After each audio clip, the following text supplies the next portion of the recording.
Hi, Joe. Oh, we've got Joe here. Haven't Yep. seen him in a long time. Joe, notice my hair is shorter than yours. That's hard to believe, Dennis. I went to the lumber store and they got mixed up and put my head in the plane instead of the piece of wood that I was trying to get planed down. Well, my girls don't call me dad anymore. They call me the bald eagle. Oh. So we are here live on YouTube. So it's 10:02 a.m. And I'm gonna call the meeting to order here. And first thing is gonna be election of officers. So I'm looking for an election of chair, and anyone have any election? Who's interested? Betty, do you still have an interest in? Yeah, I can still do it. Up to the committee. I'm willing to nominate Betty as chair then. I'll second that motion. Do we have any other nominations?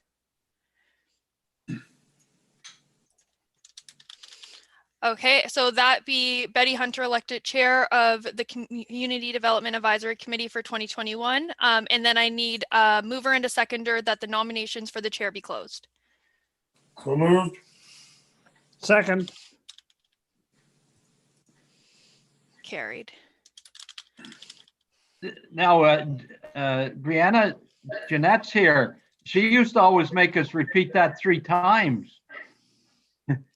We better check with her. Do you want us to repeat that 3 times? Well, Jeanette used to make us do that. I don't recall that, Deputy Warden Doyle. Oh, okay. And so Betty Hunter accepted the nomination of chair. And now we're going to look for an election of vice chair. Well, I nominate Wilma. Is it Wilma? Mm-hmm. Still okay with that, Wilma? I'll move that we Well, continue. the job wasn't a heavy one. So if you don't mind, Yeah. I'm already going to be running out on you briefly for a doctor appointment during this meeting, but I shouldn't be gone for the whole thing. Yeah, otherwise I'm willing, yeah. I'll Okay, second that. Perfect. So we have that Wilma Kenny will be elected vice chair of the Community Development Advisory Committee for 2021 and carried. And I need a mover and a seconder that the nominations for the vice chair be closed, unless we have any other nominations. So moved. Second.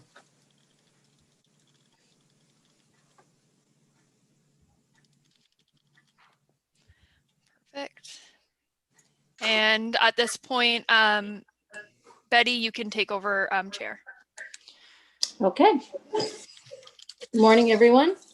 So first we have the adoption of the agenda, that the agenda for February 11th, meeting of the Community Development Advisory Community Development Advisory Committee be adopted.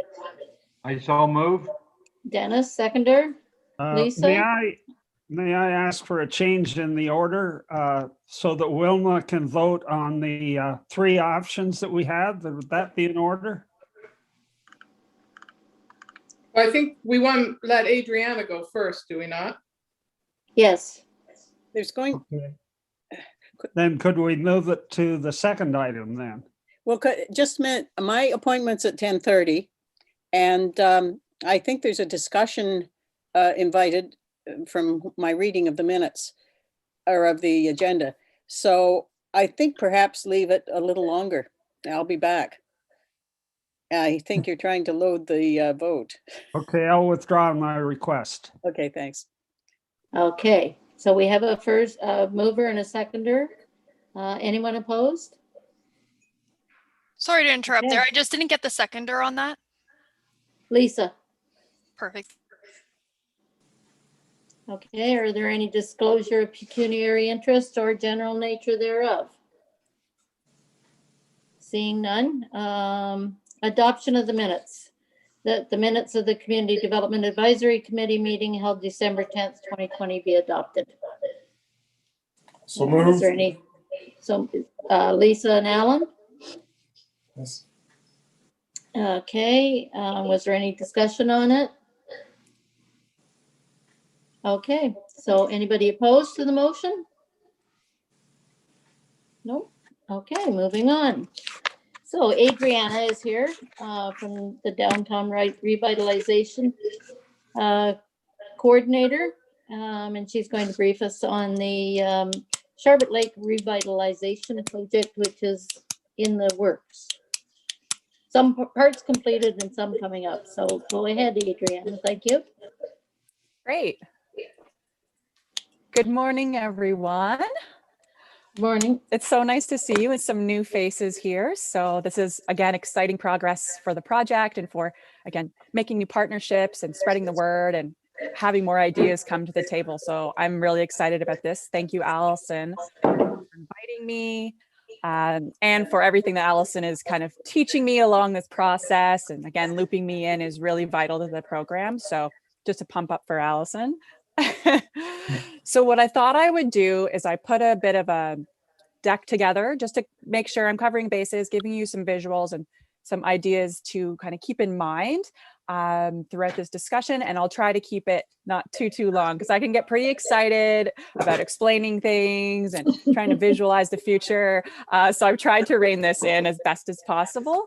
But I do hope that this is the first of many conversations to come as we continue the process for Charlotte Lake, but also really look to extending this template throughout the county. So keep in mind maybe throughout this presentation how this type of program might be something you might want to see integrated, or connect me with anyone that might be interested in something like this. So another shameless plug there.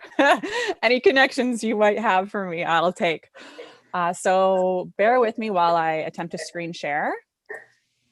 This should work out. Okay. Okie dokie. I'm just going to go to slideshow. All right.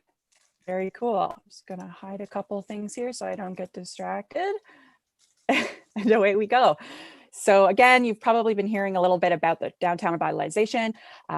This process really started probably this time last year, with the original application being put together by Richard and Allison, along with staff from Central Frontenac Township, so Public Works, as well as Cindy Dakeman, the clerk there, and funding and participation with the Charlotte Lake Business Group.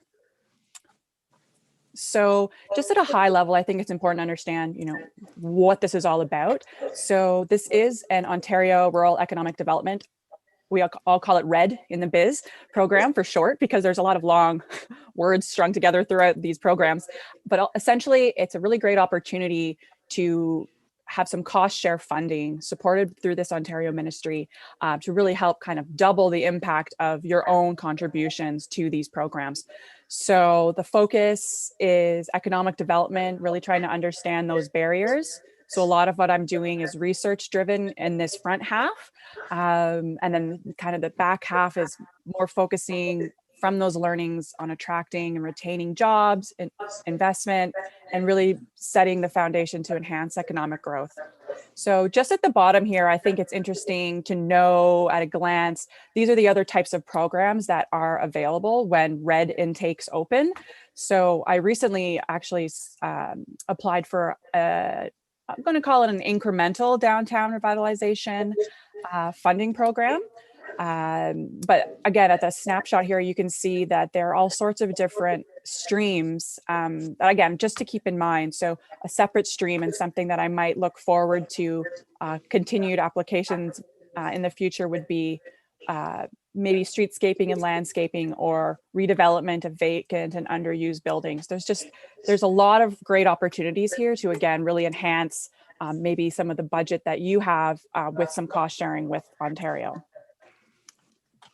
So what's really great about this, and I think it's important to know that this isn't the first program. I'm not while I might be the guinea pig in our area, this has been done in many regions throughout Ontario, leading to successful additions of new businesses, expansions of commercial space, physical improvements, which can be things like facade improvements to parking lots, pathways, things that are going to enhance pedestrian access, consumer access, tourism access. And a couple notable regions that might pop up on your radar as of late would be an example, the town of Smith Falls. There's some really interesting articles out there and overviews of how they've enhanced their downtown Main Street, adding bike lanes, et cetera, which is really important for business attraction. Other regions that have gone through this, however, in some areas, it can be more than just one specific town. So example, Prince Edward County, I think maybe 3, and I might have missed a couple here of their different kind of little bubbles all came together to make a unified approach to revitalizing their area. And I think we all know that they're doing a lot of really great work there and have some really great collateral and resources set up. But that didn't happen overnight. So just so, you know, we know where we're headed potentially. As well, Township of Muskoka, and one of the first pioneers of this program was, again, kind of a cross-regional partnership between Havelock, Sterling, and Madoc, which if you've taken any drives on Highway 7 in the past few years, you can definitely see a difference. And there's just these kind of charming features on those Highway 7 towns. So what's great about these programs is you do take a unique approach to understanding your own data and what you do need in your area, and then working as a community to design that. So I'll just quickly mention that this falls under the economic diversification and competitiveness stream. So that means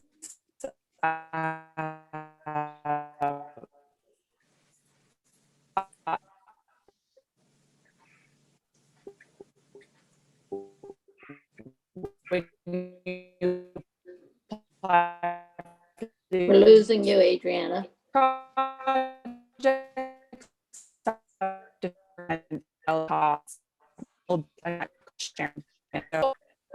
Back. I'll try to maybe I'll try to turn my video. Actually, I don't know if that'll work. Let's see. I'll turn my video off. And if, I mean, I'm not sure if anyone else wants to turn their video off. We do that a lot at the township. How's that? Good. That Okay. seems to be better now. Okay. Thanks, everyone. I guess everyone's logging in. Okay, so I'll move things along just in the spirit of technical difficulties. This is kind of the boring stuff anyways. So we'll move along here.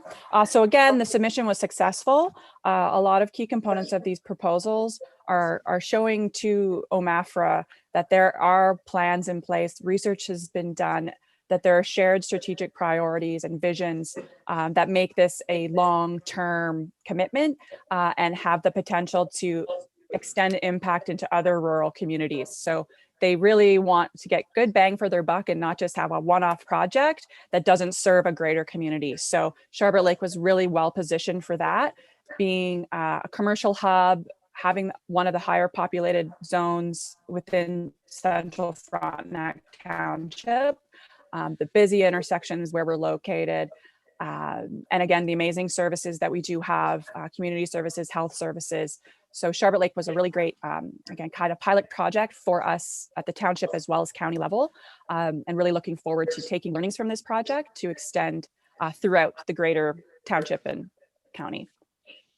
So I'm not sure if you've been through Charlotte Lake in a while, but what was really neat when I started, and I think that really set this application over the top, was that the timing of this revitalization was coinciding with the major infrastructure project, the 3.25 million project for streets, sidewalks, under and infrastructure under the roads as well. So this was a snapshot of our construction summer and COVID summer. So that's why I don't see a lot of people. And then as you see on the right, some nice finished streets just before winter started to take over. So you can see some really nice elements here, clear parking areas, highlighted pedestrian walking crosswalks, and just really nice smooth services. So I think that really helped the community to feel that momentum and see a brighter future now that they, had a strong foundation. Oh, whoops, I forgot this cool animation I put in there. Sidewalks. Oh, there's another one here. And here's just another example of a major intersection in Charlotte Lake that also has the improvements. Some really unique challenges in Charlotte Lake to make sure things are accessible. But what's exciting is that this project was actually condensed from 2 phases down to 1. So as we head into the spring and summer of 2021, we can really hit the ground running with other improvements and events and other community gatherings now that we have full access to our newly revamped downtown. So I'll quickly kind of point to some of the pillars of downtown revitalization. So it's not just about those types of physical improvements that I was just highlighting. Those obviously make a big impact, I think, as I said, on how people can envision the future and start to feel that momentum themselves. But it's also really important to take a look at and make efforts towards economic development, helping to understand possibilities, filling gaps, how to make a more well-rounded business mix, establishing leadership and management in that community, because downtown revitalization is a long-term process. Again, these things don't happen overnight. So having strong leadership and management within the community is really important, which Charlotte Lake, I've realized, has a really active community for that. So that pillar was kind of already taken care of for me. But what I get really excited about, and again, kind of fit into some quicker wins that we can implement in short order, are things like marketing and promotions to start to add more of a positive image to the downtown, adding in subtle events, which is interesting in this COVID era, but not impossible. And just doing other things to make the area a bit more animated. As well as on the other side, again, physical improvements. So making efforts and understandings around the improvement of historic facades, upcoming streetscaping, parking, and walkable environments. So again, there are certain pillars of this that are already well oiled, but it's really exciting to be able to enhance that and build off that. So a quick glance at our timeline. I spared you the really long drawn out document, but really there are 4 main phases to these programs. The first one we're already over and done with, but a lot of those resources, the kickoff video is available on the Central Frontenac website that I link to later on. So you can get caught up there as much as you'd like. But where we're headed are a few more interviews with businesses, but we've already completed 2 major surveys, one being a resident survey, which was approximately 22 questions. And that was completed by over 400 residents. And that's a mix of full-time, seasonal, and seasonal residents, spanning students all the way through, to more senior retiree audiences, as well as a trade area report, and one really unique interviewing session, which was 8 consecutive days, kind of being outside of the key areas, trying to wave people down and ask them 3 quick questions. That survey was to understand where our customers to the downtown are coming from. So of course, largely the Charlotte Lake area, but there can be some surprising twists to that, which again, these reports are really great at calling out, so we can have a better idea of our ever-changing full trade area. And what's also neat is, on the weekend, for example, you're getting people from Ottawa, people from Kingston coming to their cottages, or coming specifically to the Cardinal Cafe to buy out all the donuts. So there's some really exciting opportunities, I think, to continue to develop that type of destination audience for Charlotte Lake. But yeah, we have a couple other exciting opportunities coming up that I welcome anyone to take part in or keep updated on. So outside from interviews with businesses, we'll be conducting in some shape and form, or maybe many shapes and forms, a community design workshop. And I have some examples of that coming forward, as well as we're issuing the RFP shortly for a streetscape design. So this will be a combination of, again, kind of building on the streets that we have recently renovated, but the adding of more public features of signage, wayfinding, and other features that, again, I'll be kind of previewing that we think would be meeting some of the needs that we're already seeing as real themes coming through the surveys. And then once we have all this data and this input, it's action planning time and prioritizing. So I'll show you what that kind of looks like based on some examples I've seen out in the industry. And then what's really exciting and where a lot of the actual, movement happens and moving that thermometer is in the implementing stage. Once the action plan that all of this is developing towards is approved and endorsed by council and various committees like yourselves, everything is clearly outlined with a timeline and budgeting and who is responsible for what. So hopefully, we can actually get that done sooner than later and start implementing some of the quick wins. So this is just a snapshot of some of the results at a very high level. As I mentioned, we had about 400 participants in that survey and over 20 questions. So this is a summary from that, what we call community survey.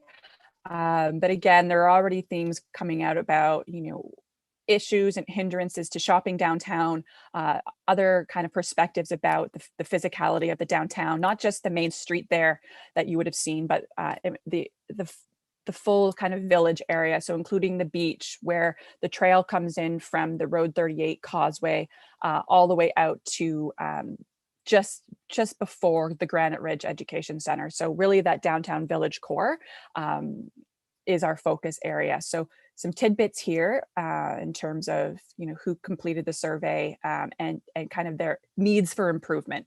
So certainly there's a lot of positive feedback, which was also very heartwarming through this process, that people do like the charming look and feel of Charlotte Lake, and it does have necessities that other smaller neighboring communities don't have, but there's still a lot that we can do to enhance that, not only for residents' enjoyment, but for that day tripping audience. Again, urban migration, just the state of tourism these days, I don't think is going to change much. And especially if we're becoming more of a welcoming and hospitable, environment for accepting tourists for longer than a quick coffee break and a quick walk around the beach. So for example, a major area of concern for a lot of folks is our washrooms, access to public washrooms, water, Wi-Fi, those types of things that people are experiencing when they go to a small town like Westport. They really are seeing that as a gap for Charlotte Lake and as a kind of a deterrent for that being a destination for a day trip. So this is kind of where we're headed in terms of the community design workshop. This is an example from an organization that I've been following pretty closely. And this is just one example from a downtown section, like a BIA essentially, in St. Catharines, actually from a few years ago, but doing a lot of the same things that this process outlines, and having those experiences, talking and walking and having workshops with the community, and then really starting to, again, connect all the themes from all of the different survey pieces to really drill down what the priorities are. And then a big part of my job and working with the committees I'm involved with is assigning that priority as for timing, but also for cost and impact and who owns those things. So I'm excited to get to that point so that, we all have our action plan and we can work on that. And this is just an example of kind of some of the follow up and recommendations that come out of these types of these programs. So as I mentioned, we'll be having a streetscape opportunity coming up.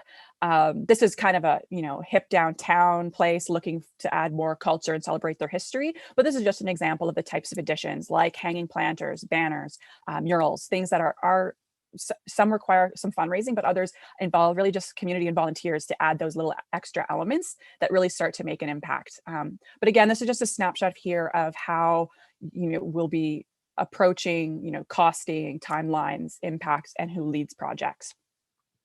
I hope mine looks this good, but we'll see. And so speaking of implementation, and I think I mentioned the RED application I have submitted for, and that is solely focused on extending the program to really bridge that gap from all of this action planning and all this defining to some of those activities, especially the short term that we can turn around pretty quickly, and especially when we have nicer weather.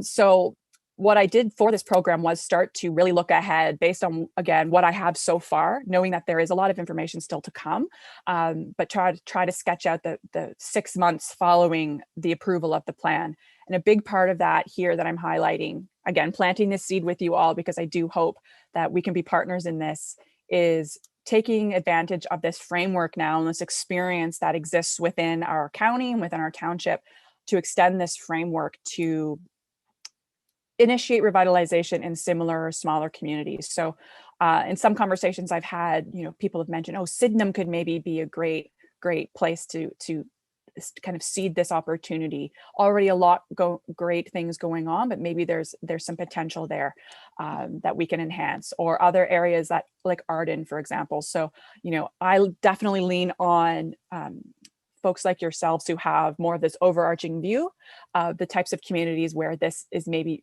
right up their alley and something that, I can pursue with them. So I'll be developing prospecting lists, and again, hoping to have conversations and start to help these communities create that capacity, set up their leadership and management, and get the process going. But at the same time, just rinse and repeat. If things have been working here, maybe we don't have to go through the whole application process, but there are things that we can take from this and start applying. So again, just a snapshot here. Some things could be wish lists, but that's what you do sometimes with a grant application. So, something I'd love to see, and understanding that it is definitely a long-term funding opportunity for various reasons, would be a public washroom pilot project. So actually building out a proper year-round facility is an undertaking, but perhaps there are alternatives we can apply this summer to instantly start to provide a few more of the amenities for the community and for our seasonal peak of tourists and cottagers. Sorry to interrupt, Adriana. Can you keep moving along, please? Thank you. No problem. Sorry. So, no worries. I'm glad you did that. I don't have Gotta access to my clock right now. So I will just sneak by here this is just an example that I've included in the application of certain kind of features that we'd like to add at the end of this program. So example, really attractive, welcoming map highlighting different destinations, shops, the museum, etc. So people have a sense of where they can go once they get here. Half the time you can't see what's around the corner or down the hill. So just a few more visual aids so folks that arrive can have kind of some self-guided opportunities. For me, I'd love to see something, maybe not this, but something that really draws people in to make a memory, that also just adds that kind of feel of more of a tourist welcoming destination. And working with local trades to develop sort of hybrid seating, public meeting gathering spaces like you might see here, to kind of check off a lot of different boxes with one type of installation. So these are some of the more physical improvements, but know that there are different investments to be made in terms of marketing, tourism, and the business. And so I'll put this back on. The business and investment attraction packages. So I guess I'll wrap it up there. Thank you for reining me in. And I hope that there are ideas kind of popping around in everyone's head so far. Okay, so I see Dennis up with his hand. So we'll have a few questions from the committee. Dennis, Yes, go ahead. Adriana, thanks very much. Very good presentation. You mentioned the concentration will be in the downtown core. And I'm just wondering, trying to visualize Sharbert Lake, will that work go out as far as the train station museum area, or is it not quite that big? Yeah, no, it does. So the area from Elizabeth Street to Road 38, everything from there kind of down towards the water, as well as out from the medical center out down past that area there. But we did have to kind of put a cap on it, because the focus is a downtown core, because Sharbert Lake is interesting in a lot of ways, as we have that commercial area out at the highway, and some businesses in between. So we are hoping to really make a mark and progress in terms of downtown enhancement. But through our research, we might determine that certain businesses we want to attract wouldn't fit downtown. So we're of course open and supportive to drawing businesses to the highway as well, because what's good for the highway is good for the downtown. What's good for the downtown is good for the highway. But in terms of kind of having a focus for this project, we had to narrow it down to the village. Okay. Anyone else have any questions? Well, I hope that they pop up over Thank you. time, and I look forward to hearing from you and further connecting as we get further along in the process. That's great, and we appreciate your presentation. It was great and informational, and I will be seeing you around. Thanks everyone for your time.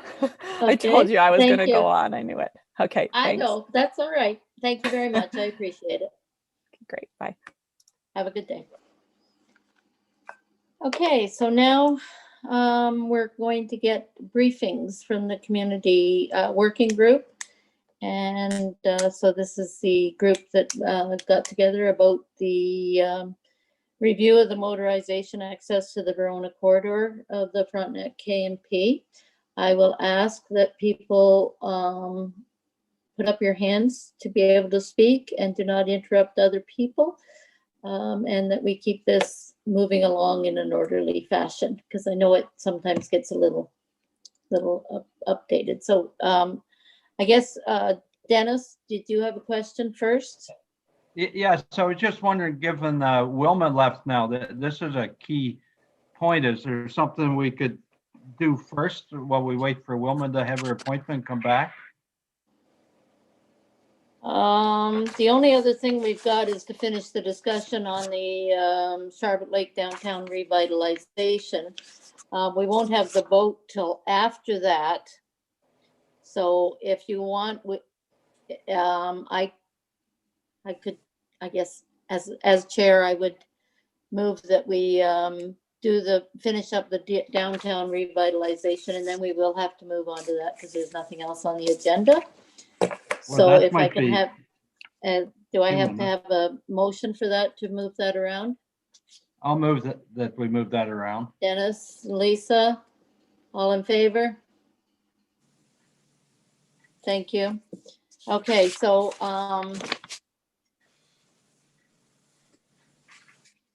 so I guess just a discussion on the community development. Is there any further discussion? If not, we're still gonna have to move on. So as I have it just as yeah, the report was for information. So if there's any other comments to be made on that, sorry, Dennis. Yeah, so we had a discussion at our county council meeting, and we approved a small amount of money to help them out. But I think these kinds of projects are really good for all municipalities, and I'm not sure how we could roll out similar things in the various other hamlets across Frontenac. We over the years we've had some money to support revitalization, but it was kind of minimal, and we didn't go for red grants, so they were quite small and just kind of painting and dressing up a little bit. But I'm not sure if we could expand this to a bigger project based on the good work Charlotte Lake has done. Mary, you have a comment? Just how difficult is it to land a red grant? Some days it can be a challenge. It's quite the process to apply, and it doesn't always go through. It would be up to each individual council, I believe, and not the county, to move forward with the red funding of applications and have all their information ahead. Maybe Joe can help us with that, or I could maybe speak to what we did in Charlotte Allison? Lake. So Sorry, thank you. yeah, so in Central Frontenac, the township had a good chunk of change that would cover the contribution needed there. And in that original application that we made last year, we just put in, I think $2,000 from the county. But OMAFRA is big on partnerships. So if there were another community that was interested in doing the same thing and had some money set aside in order to leverage it, certainly the county would again be a partner, assuming council approves that. but the county would happily, Richard and I would happily lend ourselves to that partnership, which is something that OMAFRA really looks for. And I think having seen one success in Sharpet Lake and knowing that we have, that knowledge already to build on, and if there are plans in place in your communities or in other communities that point to this as being a good idea, that's always helpful too. Another thing that happened in Sharpet Lake, or that happened in Central Frontenac with these two applications, is lots of support from the community. So Adriana in this second application did a lot of work to get letters of support from community groups. So I'm sure there are other community groups out there in your in the other communities that would support a similar project. So assuming we can get everybody sort of on the same page and get ourselves into, like Betty said, the workload that is required for an application, I would say it's, we have pretty good success with RED applications. Okay, Dennis? Yeah, maybe Allison, if it is not too much time to do it, but just a little write-up of the process and best practices used by Sharpet Lake, how to get to where they are, that was sent out to the 4 municipalities to say, well, here's a success story that maybe you got other hamlets or projects in your township that we could get some money from, because I'm afraid we don't do enough of applying for some of these grants, because I know it is frustrating and often you get no. So maybe we've got a bit of a winning formula here that we can share with everybody. Okay, and then Alan? Thank you, Madam Chair. So just curious, perhaps to Allison, how was Adriana recruited? There may be some merit if there were going to be other projects in the Frontenacs, and I could see Marysville on Wolf Island, or some areas in South Frontenac possibly.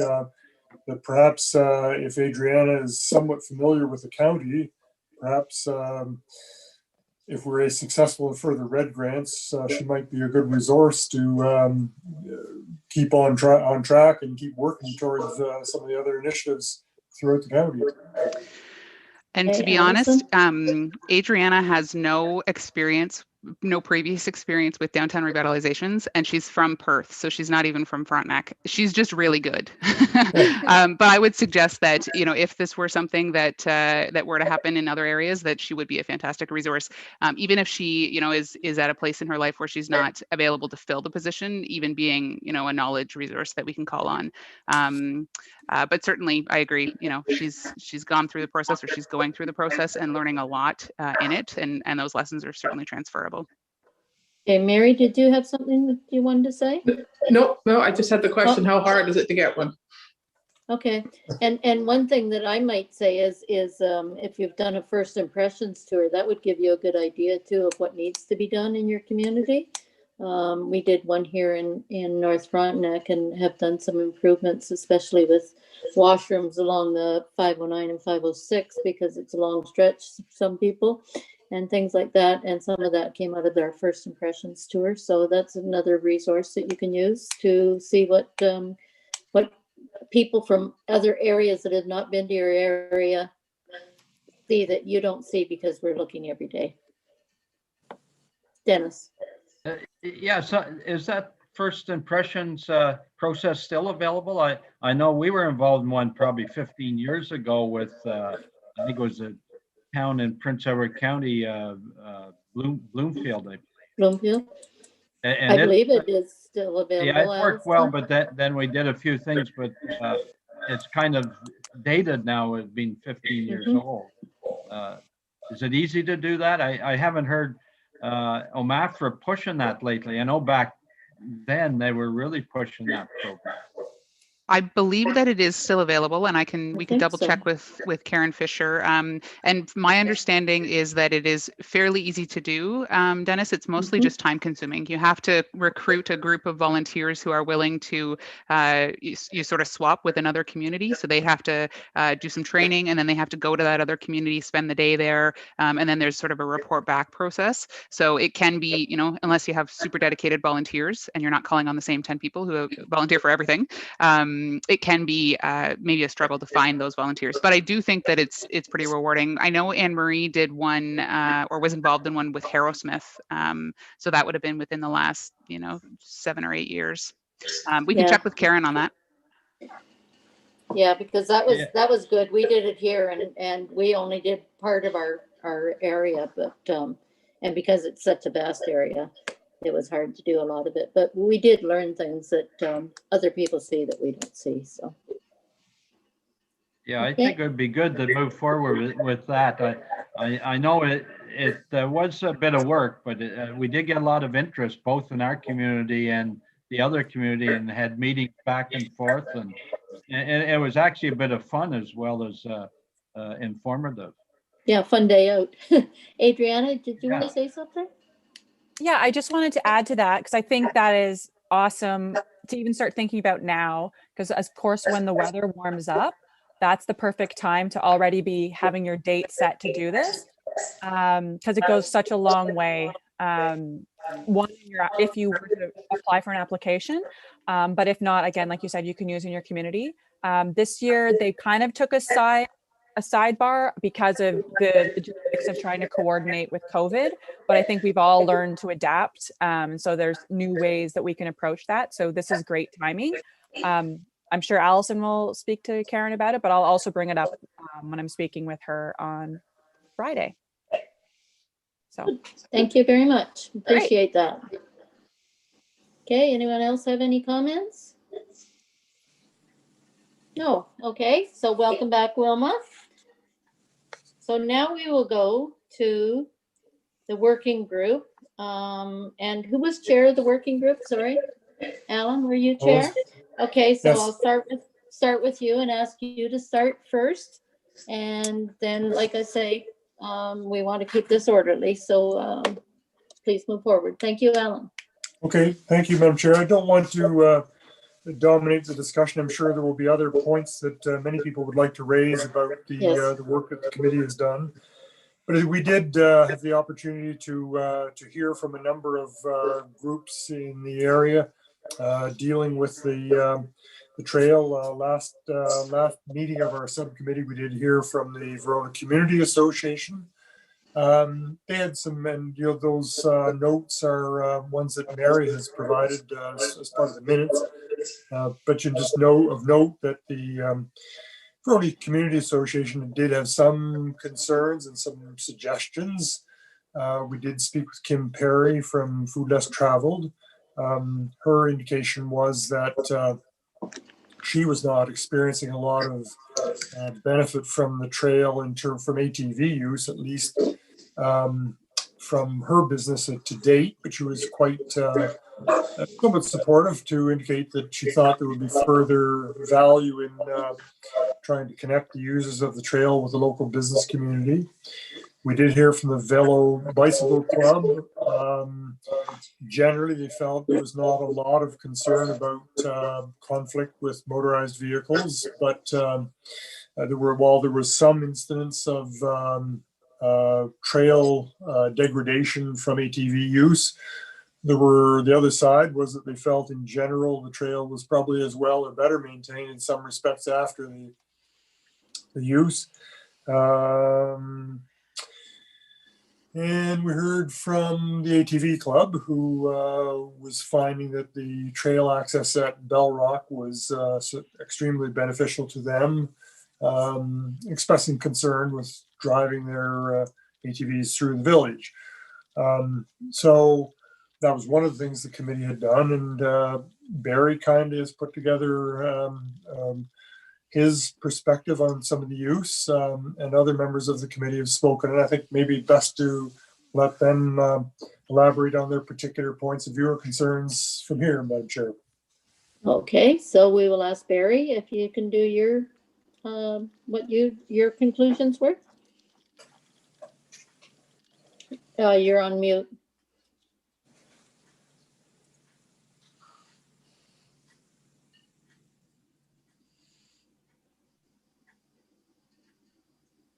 How's that? There you. That's better. Thank you very much. I don't have much more to offer. I sent a short memo around to our working group. My position is that motorized vehicles will interfere with current users, pedestrians mostly, and the issues of having quiet solitude is very important. I think the future of having snowmobile parking lots with the pictures that Alan sent around will certainly increase in the numbers of people using it. And my final suggestion was that we look into a new parking lot north of Verona and discontinue the pilot project of the motorized use on the trail. So I'll just wait till we get a chance to vote on the options. Thank you.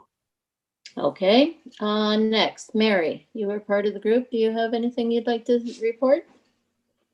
No, I sent around sort of the parameters of discussion that we thought all the things that should be considered. And I think my final is I'm just quite worried about safety through a residential town, given that there is no way to enforce any rules with the ATV drivers. In the winter, there is provincial legislation for the snowmobilers, but currently there, as ATV Club told us, there isn't anything for ATV users yet, although they are working on that. I also read with interest about the harmonization of bylaws. I think if we had that in place, I would feel better about mixed use. But right now, I recognize that it's only, as they say, a few bad apples, but I do see the irony of the ATVers who don't want to be on 38 when the speed limit is 50 because they don't feel safe. So the answer is to go on to the active transportation trail so that the walkers and the cyclists don't feel safe. And I don't know how you reconcile those two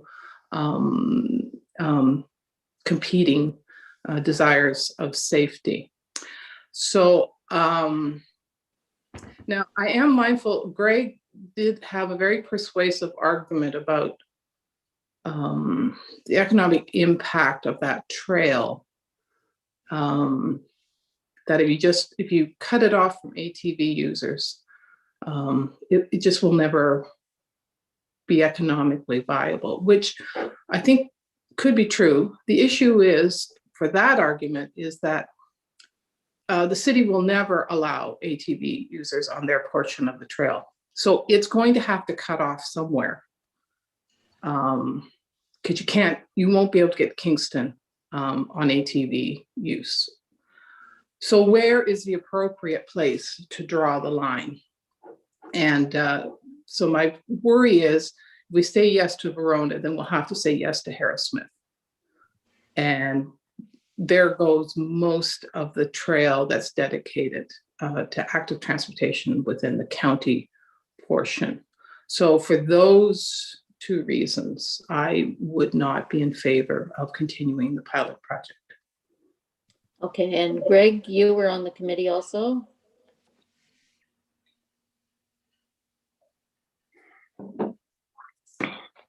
Greg, you're on mute.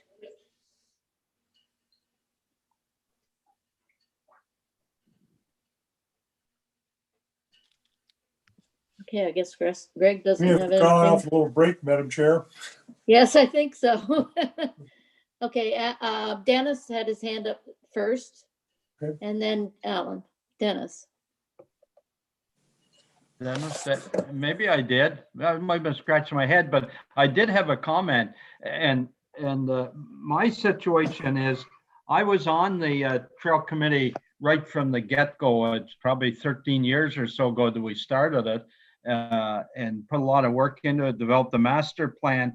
But when we were on that trail, we had a representative from the Trans-Canada Trails group with us for those initial couple years of doing all the planning before we even started the work.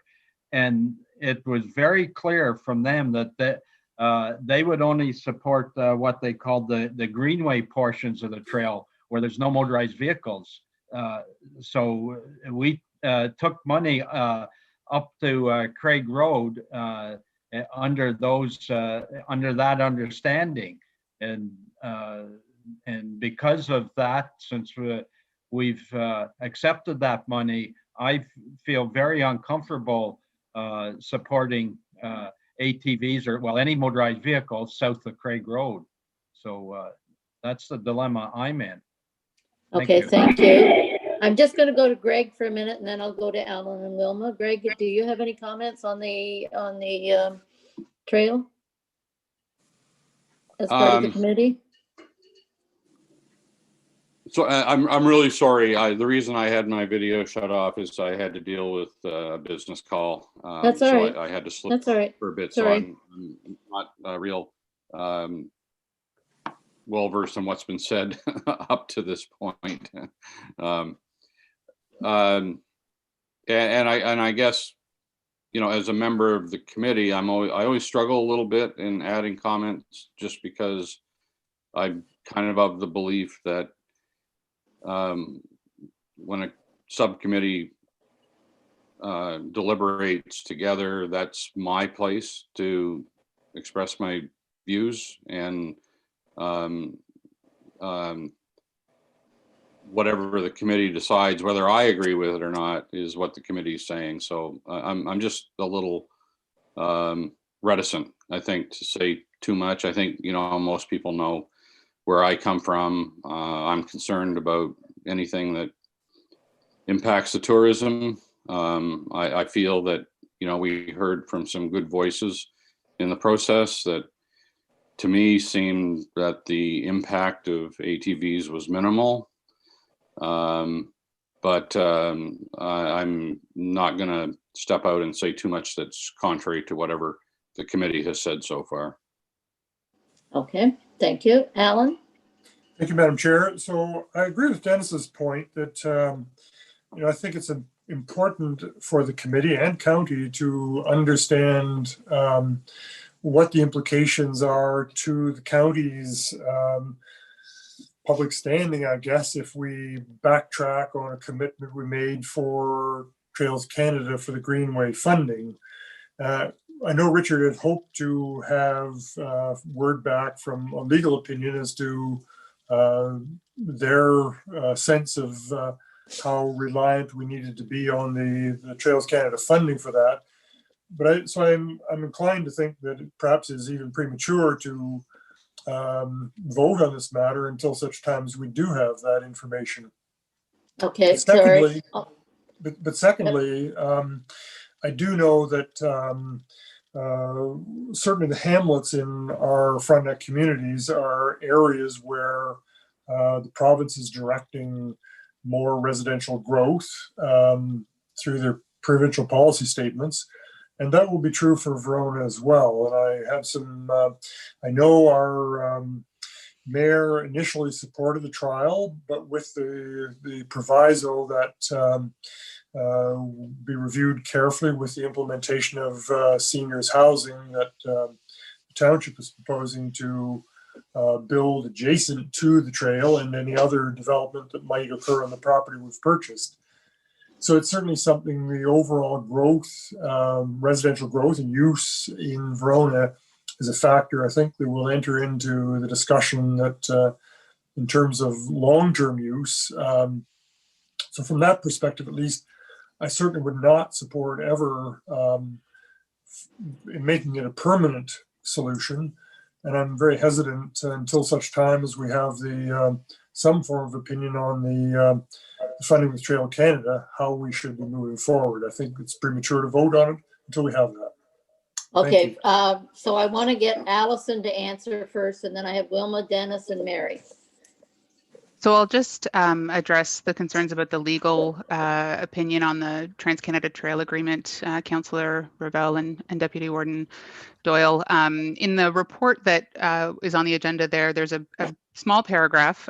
We did receive a legal opinion from our solicitor, and it's their opinion that there is nothing in the agreement that would compel us to maintain the trail in accordance with conditions set out in that agreement. Okay, thank you very much. Appreciate that. Wilma, you're next.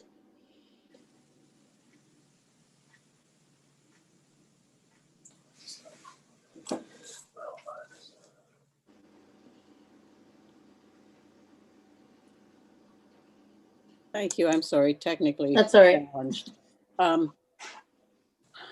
I agree the trial brought up no large adverse reactions, but I do think it's a very dangerous precedent. For one thing, the ATV associations can be very honorable, I have no doubt, but they have no control over the freelance people who don't belong. And I think that's where a lot of everybody's problem often lies. They do have access to the road through Verona, and I quite agree. If they conduct themselves as a motorized vehicle on the road, they have the same rights and should be as safe as anyone else traveling through there. I don't see a big gain to the community, really, about having it. I think the trail can be used to advertise local businesses, but I don't see if they're already just hopping on the trail there or about to park there, that it's going to be a huge increase of business to Verona. And Al did point out the seniors housing, which we hope to have developed there or see developed there at some point fairly soon. And it would be right along the area where the trail runs, right beside. So personally, I think there's no point dragging the trial on further. I would not be in favor of dragging it along for another go round. Okay, thank you, Wilma. Dennis, you're next. I agree with Wilma. I think we should resolve this and move forward on the bigger and better things. And I don't really see this as a legal question. It's a moral thing. We gave our word to Trans-Canada Trails, and I would lose sleep over it if I didn't live up to my word. I am in no way related to Donald Trump, and I think we've got to stick with what we agreed to, and we put a lot of effort. We met, I think, lots of times, met weekly to get this master plan together.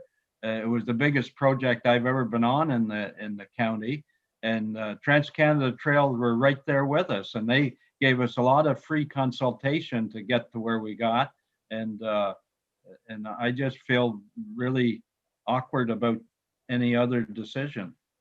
Thank you. Okay, thank you. Mary?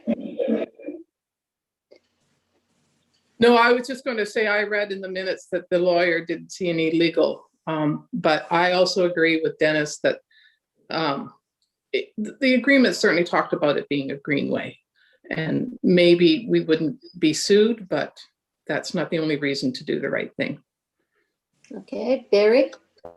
Yes, I agree with Dennis and Wilma, and I believe we should move forward on voting on the options that we have. Thank you, Madam Chairman. Well, move it then, Barry. Move the motion. So you have to. Is that in order, Madam Chairman?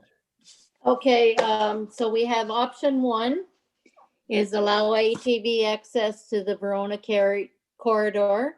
Option 2 is to continue the pilot project. And option 3 is to restrict ATV access to Verona corridor. Do you want me to elaborate on any of those so you know exactly what you're moving? No, that's fine. I'd like to move that we accept option 3. Okay, so it says, be it resolved that the Community Development Advisory Committee recommend that County Council discontinue the pilot project and restrict ATVs from accessing the Verona corridor of the Frontenac KMP Trail and ATV access allowed only north of the Craig Road. Sorry to interrupt here, Madam Chair. We just have to have a mover and a seconder for this whole motion, and then we would need a motion to amend, which would be it resolved that the committee choose option whatever, and that options, whatever you guys choose, be deleted. Okay, so Barry moves. Do I have a seconder? Lisa? Okay, so is there any further discussion on this that that's the option we want? That it be continued as a walking, hiking, cycling greenway through that area of Verona. Dennis? I think Brianna said we had to add a few more words to it. Is that right, Brianna? No, so we have so we have Barry and Lisa moved and seconded the first motion, and now we're gonna do a motion to amend, which would, once you guys have decided what option you want to go through, the motion would be it resolved that the committee choose option, it looks like you guys are choosing 3, and that 1 and 2 be deleted. Okay, so we need another motion so that this committee recommends to county council that number 3, the restrict ATV access to the Verona corridor, be presented to county council. So I need a mover and a seconder. Madam Barry, Chair, you're moving. I will move that. Thank you. Thank you. And do I have a seconder? Mary?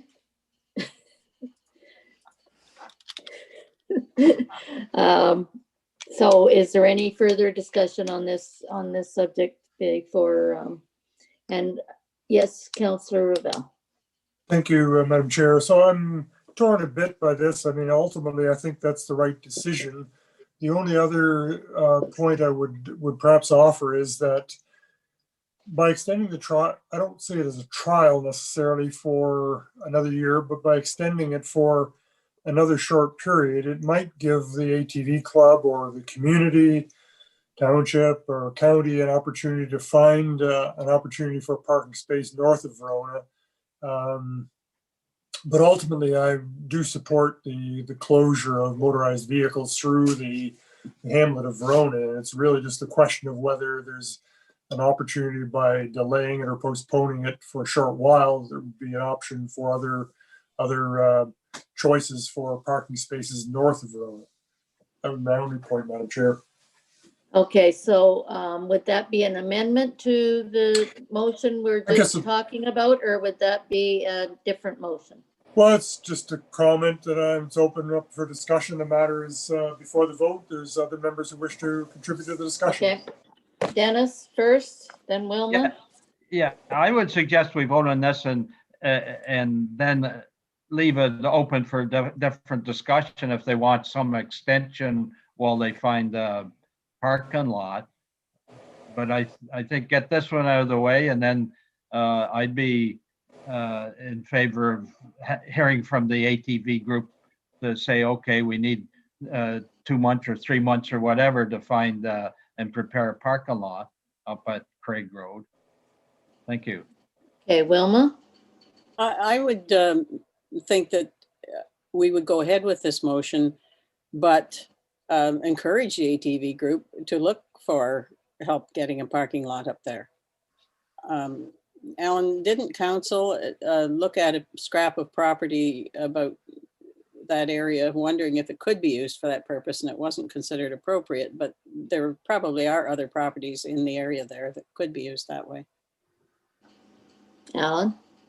Yes, so thank you, Madam Chair. Through you to Wilma, we did, there was a piece of land on Craig Road that the township considered as surplus to its needs, and we've agreed to sell it. We did look carefully at the property, but it appeared to be both its topography and its location on Craig Road made it fairly remote from the actual trail, so users would be driving down Craig Road, and there did not appear to be a particularly usable space in that area to create an appropriate parking lot for the vehicles that would use it. So at least for the moment, the township has declared it surplus and will come up for sale. Okay, Mary? I come from a household of civil engineers. But it seems to me if they wanted a parking lot, then Godfrey is the place for it. It's almost at the end of the trail. There's lots of room there and it's an easy access to the trail. You know, the fact that they don't make it quite all the way to Craig Road to unload doesn't seem to me to be an onerous thing. I'm just suggesting that. I'm not an engineer. Okay. I was wondering if you're suggesting that we need to find a new parking lot to the north of the area, that you have a big objection to them parking at the spot that they're using now and going through Verona. So that's just my comment. Jeanette has a quick comment.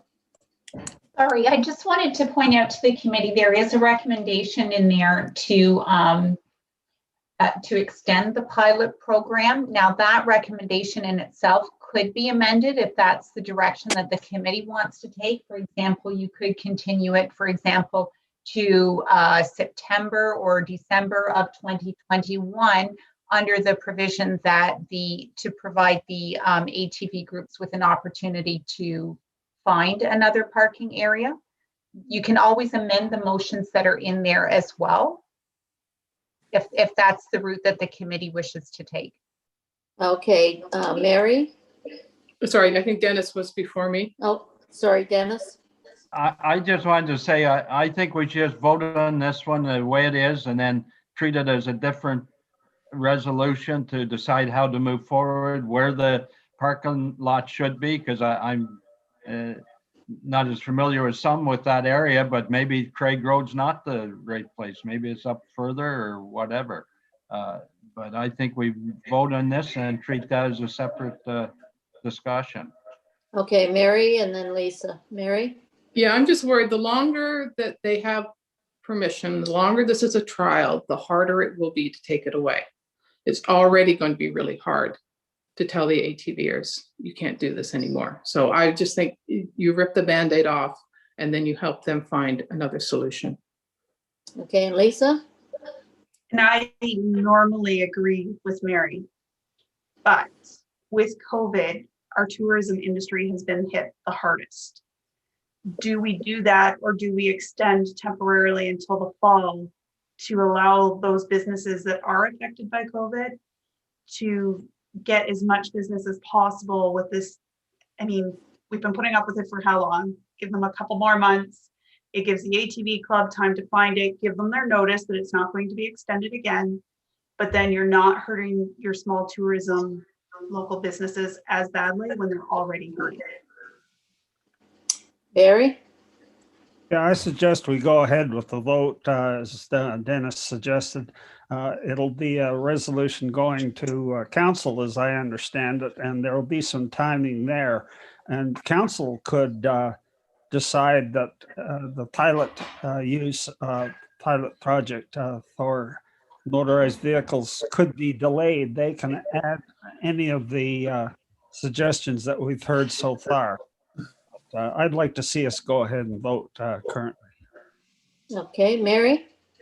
Yeah, I was just reminded of the survey and Kim's presentation, and they didn't find any impact from ATV users on their business, but they did see this year a marked increase in cyclists, and they stopped. And at least at Kim's business, the cyclists were stopping, the ATVers were not. So I'm not sure.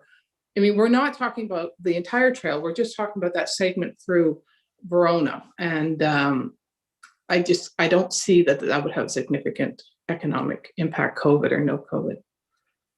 Okay, so we have a motion on the floor and we've had a lot of discussion on it. And I think Dennis wants to move forward on the motion that we restrict it and recommend to council that it be restricted, and then it would be up to council to move it forward from there, because it's their final decision. I think our recommendation is our recommendation. Dennis? Yes, I agree, and it was, the point was made, county council, that when they address it, because this is not finalized, so they do anyway. Alan and I can speak to the fact that there's perhaps a short-term need to give them some time to find the parking lot up further, and maybe an extension of a few months is appropriate. Okay, Thank you. Jeanette? Sorry, and just to clarify for the committee, the resolution that was passed at council in terms of this motion was that the access be extended to ATVs through Verona, and it was that staff were to report back to council, not the CDAC committee. So staff will be reporting back to council, but the recommendations and the discussion that has happened at CDAC will be included in that report. So it's not necessarily that this motion will be what council approves, staff will be reporting back. So the motion that CDAC supports will be included in the staff report that goes to council. Okay, thank you for the clarification. I appreciate that. Okay, is there any other discussion?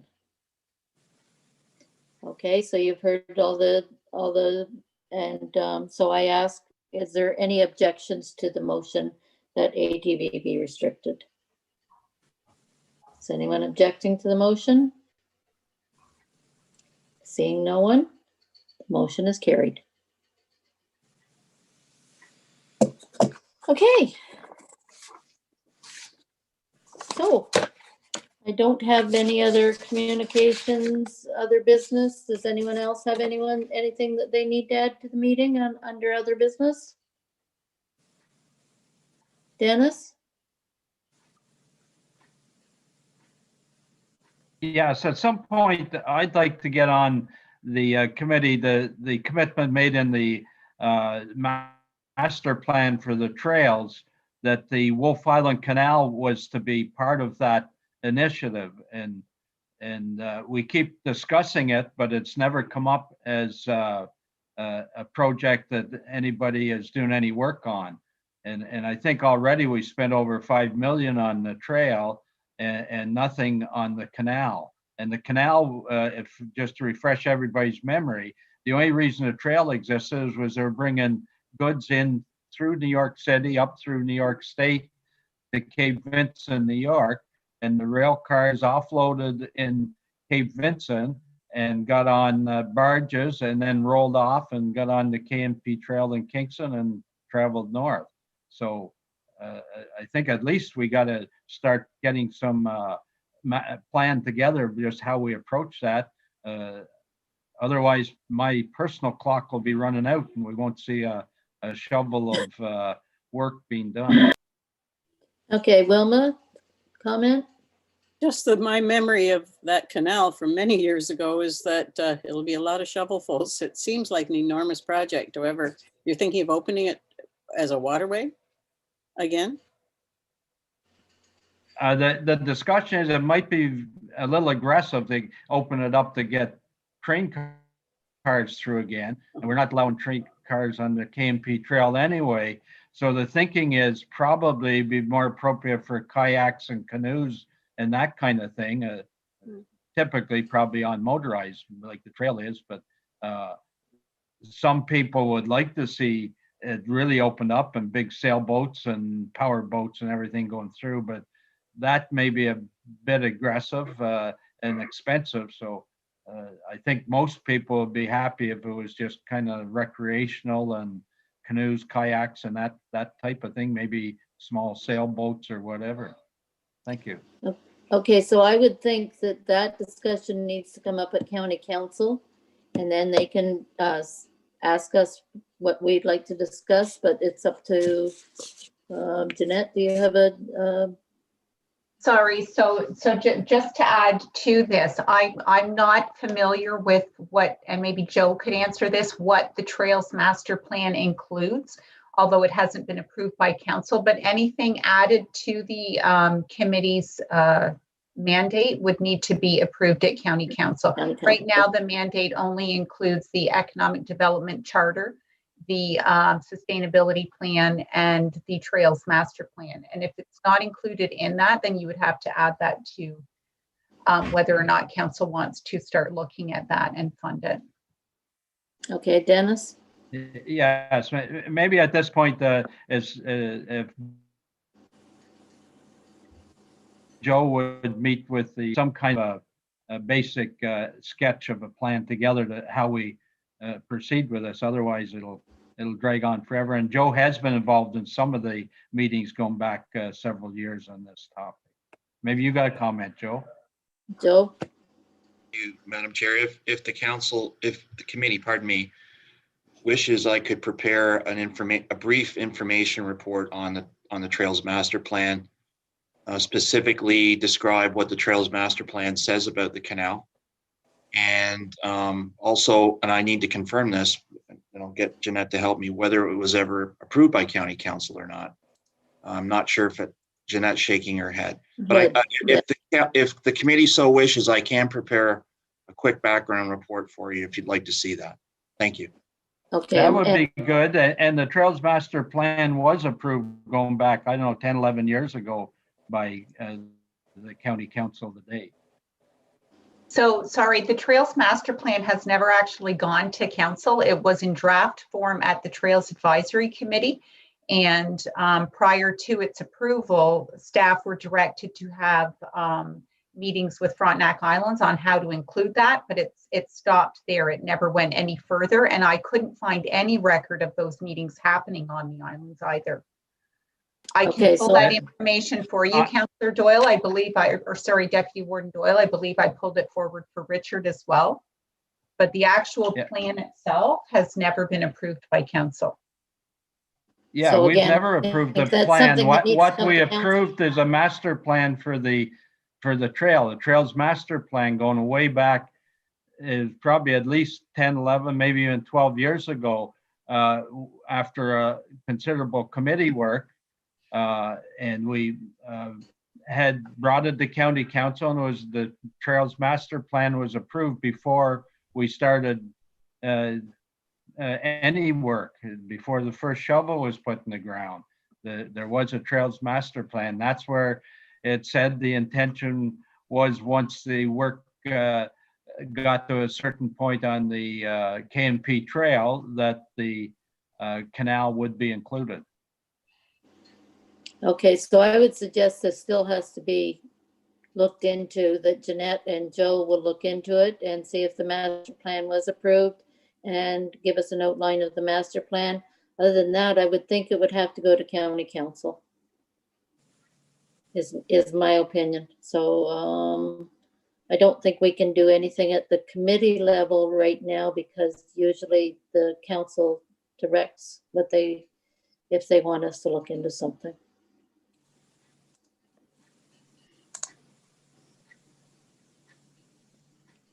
Anyone else have any comments on that? That's just my thought, having previously been on council, that I think we have to follow the right protocols. I respect what you're saying, Dennis, and I think that needs to be worked through. Wilma. This might be something then Deputy Warden Doyle would choose to bring forward to council. I'd be interested in knowing what comes of it if he does. I have brought it forward. I've brought it forward many times, and it's not going anywhere. So as Joe said, if he could put together some document that maybe gets us started.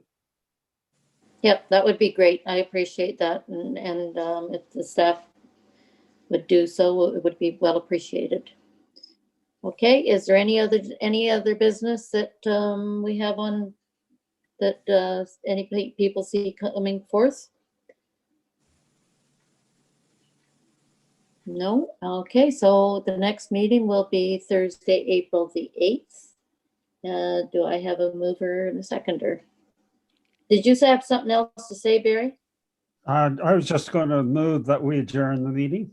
Okay, and Lisa second, so we're all there. Okay, so have a great day, everybody. Stay safe, and hopefully sometime we'll see you in person. It would be great to see everybody. Thank you. Have a great day. Bye-bye. Meeting adjourned.